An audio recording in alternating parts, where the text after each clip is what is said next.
अस्सलाम वालेकुम all friends. तो आज हम डिस्कस करने जा रहे हैं मोशन अंडर ग्रेविटी। तो मोशन अंडर ग्रेविटी को पढ़ने से पहले हम देखते हैं कि ग्रेविटी क्या होती है। ग्रेविटी क्या होती है? ये pull of earth, pull of earth is called gravity. ये क्या होता है? ग्रेविटी एक पुल ऑफ अर्थ जिसे हम कहते हैं ग्रेविटी। जब अर्थ किसी भी चीज़ को अपने तरफ पुल करती है उसे हम क्या कहते हैं? ग्रेविटी। तो ये हमारे मोशन अंडर ग्रेविटी एक गुड एग्जांपल है किसका?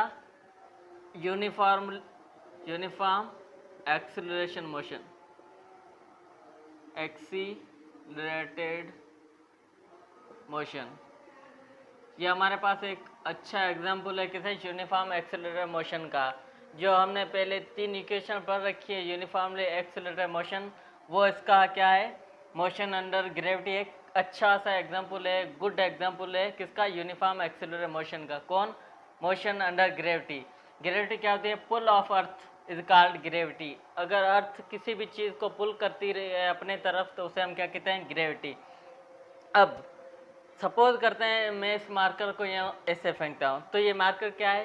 पहले ऊपर जाता है और फिर नीचे आ जाता है। अब यहाँ पे वर्ड है मोशन अंडर ग्रेविटी, मतलब कोई भी चीज़ मोशन करेगी ग्रेविटी के अंडर में।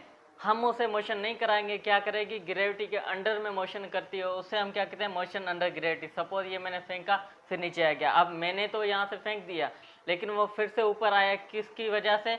Motion under gravity. ग्रेविटी की वजह से उसकी क्या है? मोशन हुई, मोशन अंडर ग्रेविटी। ग्रेविटी की वजह से वो नीचे आया, उसे हम क्या कहते हैं? Motion under gravity. तो ये थी इसकी आउटसाइड जो मोशन अंडर ग्रेविटी, जो हम ऐसे ही डिफाइन करते हैं कि मोशन अंडर ग्रेविटी क्या होती है कि कोई भी बॉडी अगर ग्रेविटी की तरफ से मोशन कर रही हो तो उसे हम क्या कहते हैं? Motion under gravity. ग्रेविटी क्या होती है? Pull of earth is called gravity. ये किसका अच्छा सा एग्जांपल है? यूनिफॉर्म एक्सेलरेटेड मोशन का। कौन अच्छा एग्जांपल है? Motion under gravity. अब बात करते हैं जब किसी भी बॉडी को हम क्या है, यहाँ से ये अर्थ का सरफेस है हमारे पास, यहाँ से किसी भी बॉडी को अपवर्ड क्या है हम फेंकते हैं। यहाँ से इसकी इनिशियल वेलोसिटी होती है 0। जब इसको फेंकते हैं तो ये कहीं ना किसी पॉइंट पे आके रुक जाती है, ऐसा तो नहीं होता, तो उसमें उसके वीएफ क्या हो जाती है? 0। इसकी इनिशियल वेलोसिटी 0, उसकी फाइनल वेलोसिटी भी 0। जब किसी बॉडी को हम अर्थ से ऊपर फेंकते हैं तो कहीं ना कहीं पॉइंट पे वो क्या है? रुक जाती है। वो किस वजह से? क्योंकि उसकी वेलोसिटी कम हो जाती है और अंडर ग्रेविटी होती है, तो ग्रेविटी उसे पुल करने की वजह से उसके मोशन में ऐसा ऐसा स्लो होते होते कैसी हाइट पे आके वो रुक जाती है। तो यहाँ पे वो क्या है? किसी हाईएस्ट पॉइंट में, मैक्सिमम पॉइंट पे क्या है? हाईएस्ट पॉइंट पे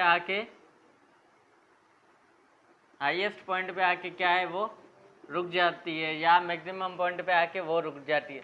अब ये जो ऊपर वेलोसिटी के जाती है तो इसकी वेलोसिटी जो कम होती जाती है वो 9.8 मीटर पर सेकंड के हिसाब से वो क्या है?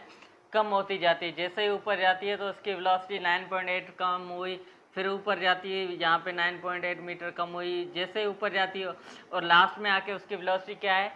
0 हो जाती है। तो ये क्यों होती है? क्योंकि ग्रेविटी की वजह से। ग्रेविटी नीचे पुल करती है, ये बॉडी अपवर्ड जाने की वजह से इन दोनों में जो ग्रेविटी वो ज़्यादा फोर्स एग्जर्ट करती है, इसीलिए वो किसी ना किसी पॉइंट पे जाके वो रुक जाती है। और जब वापस नीचे आती है तो उसकी यहाँ पे इनिशियल वेलोसिटी क्या हो जाती है? इनिशियल वेलोसिटी 0 हो जाती है। और यहाँ से जब आती है तो इस पे यहाँ पे आती है तो उसकी फाइनल वेलोसिटी ज़्यादा होती है। और जब फिर से ये अर्थ के सरफेस अर्थ पर ही आ जाती है तो उसकी वेलोसिटी फाइनल क्या हो जाती है? फिर से 0 हो जाती है। जब इनिशियल वेलोसिटी 0 थी, फिर ऊपर जाएगी तो उसकी किसी हाइट पे उसकी फाइनल वेलोसिटी क्या हो जाती है? 0। जब वहाँ से फिर से नीचे आती है तो उसकी इनिशियल वेलोसिटी 0 होती है और यहाँ से आते इसकी फाइनल वेलोसिटी इंक्रीज होती जाती है। और जब ग्राउंड पे आके फॉल करती है तो उसकी फाइनल वेलोसिटी भी क्या हो जाती है? 0 हो जाती है। अब ये हमारा क्या पढ़ रहे हैं? Motion under gravity. तो इसमें जो ये बॉडी मूव करती है किसके अंडर में? ग्रेविटी के अंडर। क्योंकि ये बात हमने तो ऊपर फेंक दी लेकिन वो नीचे भी आ रही है, तो किसकी वजह से? ग्रेविटी की वजह से। क्योंकि ग्रेविटी हमेशा किसी भी बॉडी को अपनी तरफ पुल करती है। ग्रेविटी क्या करती है? पुल ऑफ अर्थ। ये ग्रेविटी हमारे पुल ऑफ अर्थ होती है जो किसी बॉडी को अर्थ के तरफ पुल करती है। तो यहाँ पे हमारी बॉडी ऊपर जा रही थी, फिर ग्रेविटी एग्जर्ट हुई तो वो बॉडी नीचे अर्थ की तरफ आना शुरू हो गया। अब जब बॉडी अपवर्ड जाती है अगेंस्ट द ग्रेविटी, या हम ऐसे करते हैं अपोजिट टू द अर्थ, अर्थ के अपोजिट जाती है, अपवर्ड जाती है, तो उसकी जो एक्सेलरेशन होती है वो क्या होती है, नेगेटिव हो जाती है। एक्सेलरेशन ड्यू टू या ग्रेविटी हमारे पास क्या हो जाती है, इसको या सिंपल ग्रेविटी कहते हैं, तो ये क्या हो जाती है, नेगेटिव। जब फिर से वो डाउनवर्ड आती है तो उसकी एक्सेलरेशन ड्यू टू ग्रेविटी क्या हो जाती है, पॉजिटिव, क्योंकि ग्रेविटी हमेशा एक्ट करती है कहाँ पे, डाउनवर्ड। तो डाउनवर्ड आने से उसकी ग्रेविटी क्या हो जाती है, पॉजिटिव। अपवर्ड जाने से उसकी ग्रेविटी क्या हो जाती है, एक्सेलरेशन ड्यू टू नेगेटिव हो जाती है।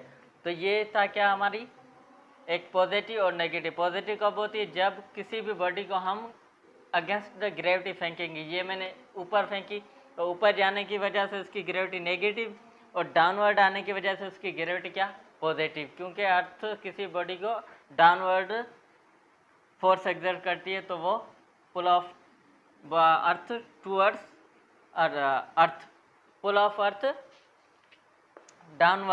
डाउनवर्ड होने की वजह से वो उसकी ग्रेविटी क्या हो जाती है, पॉजिटिव हो जाती है। अब जो हम कल 3 इक्वेशन पढ़ी थी किसकी, यूनिफॉर्म एक्सिलरेटर मोशन की, पहली कौन सी थी, तो यहाँ में मिलेगा पहली कौन सी थी, V F is equal to V I plus A T.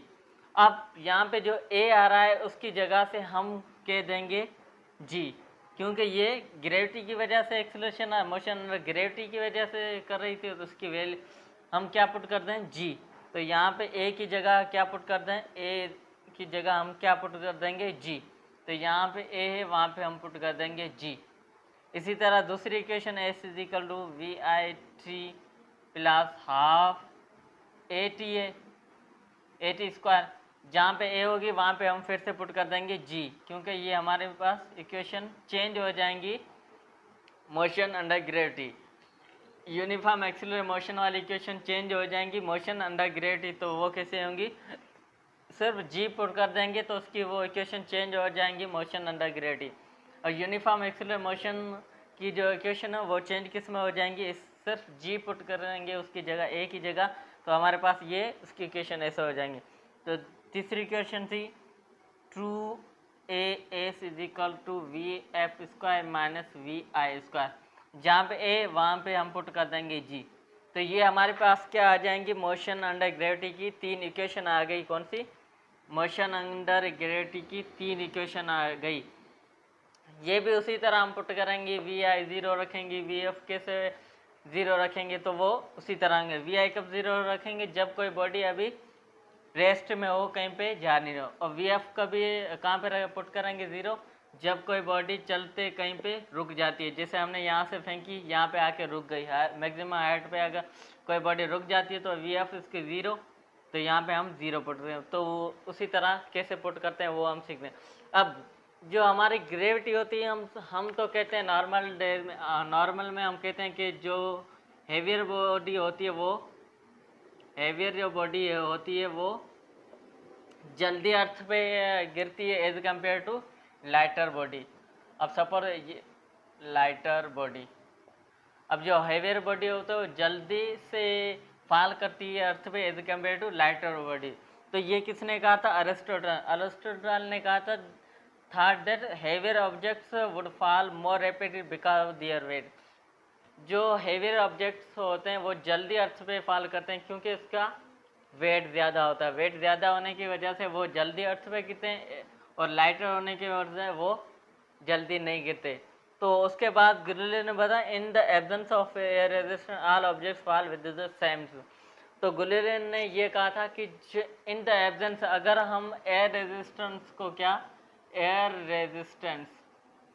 Air resistance को हम रिमूव कर दें, एयर रेजिस्टेंस रिमूव, अगर एयर रेजिस्टेंस को रिमूव कर दें, जो लाइटर और हैवियर बॉडी होंगी वो सेम टाइम में दोनों अर्थ पे पहुंचेंगी।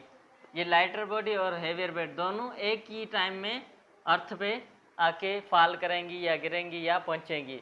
तो ये किसका था, गुलिले ने in the absence of air resistance all objects fall with the same speed, सारी जो लाइटर और हेवियर बॉडी होंगी वो सेम स्पीड से अर्थ पे फॉल करेंगे। इसका मतलब ये होता है कि एरिस्टोटल ने कहा था कि जो बॉडी वो ग्रेविटी होती है वो मास पे डिपेंड करती है। क्या मतलब, क्योंकि हेवियर बॉडी जल्दी फॉल कर रही है अर्थ पे, इसका मतलब वो मास पे डिपेंड करती है ग्रेविटी। ये किसका कॉन्सेप्ट था? एरिस्टोटल का। क्या ग्रेविटी डिपेंड्स किस पे करती है? डिपेंड्स ऑन मास, मतलब वेट या मास पे डिपेंड करती है। कौन? ग्रेविटी किस पे डिपेंड करती है? मास या वेट पे डिपेंड करती है। लेकिन गुलेले ने कहा उसने कहा जो ग्रेविटी है वो डज नॉट डिपेंड अपॉन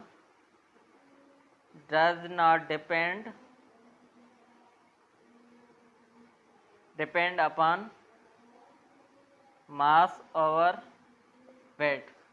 गुलेले ने कहा जो ग्रेविटी वो मास पे डिपेंड नहीं करती है, क्योंकि जब in the absence of air resistance, जब एयर रेजिस्टेंस को हम रिमूव कर दें तो हमारी जो चाहे लाइटर बॉडी और हेवियर बॉडी दोनों एक टाइम में, एक ही वक्त में ज़मीन पे फॉल करेंगी। जब हम ऊपर फेंकते हैं, सपोज करते हैं यहाँ पे ये कोई वैक्यूम क्रिएट करते हैं, इसमें कोई भी एयर नहीं होती है, तो यहाँ पे ये एक बॉडी है, दूसरी ये बॉडी है। क्या है? ये दोनों बॉडी है किसी भी चीज़ पे लटके हुए हैं। अब एक ही टाइम में इसको भी यहाँ से छोड़ेंगे, एक टाइम में इसको भी छोड़ेंगे, तो दोनों ये समझो ये 5 kg का कोई बाल है और ये क्या है 1 kg, किसका है 1 kg का कोई बाल है।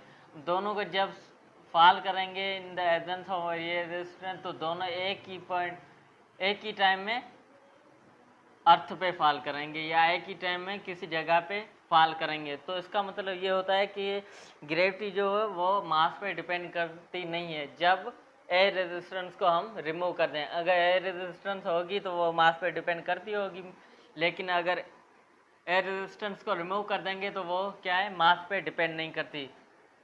तो ये किसका कॉन्सेप्ट था? गुलेले और एरिस्टोटल का था कि ग्रेविटी मास पे डिपेंड करती है, कि हेवियर बॉडी जल्दी अपने अर्थ पे फॉल करती है as compared to lighter body. लेकिन गुलेले ने क्या कहा, जो ग्रेविटी होती है वो मास पे डिपेंड नहीं करती है in the absence of air resistance. अगर एयर रेजिस्टेंस को हम रिमूव कर देंगे तो दोनों बॉडी एक ही वक्त में आके फॉल करेंगी अर्थ पे। तो ये किसका था? मोशन अंडर ग्रेविटी का कॉन्सेप्ट था।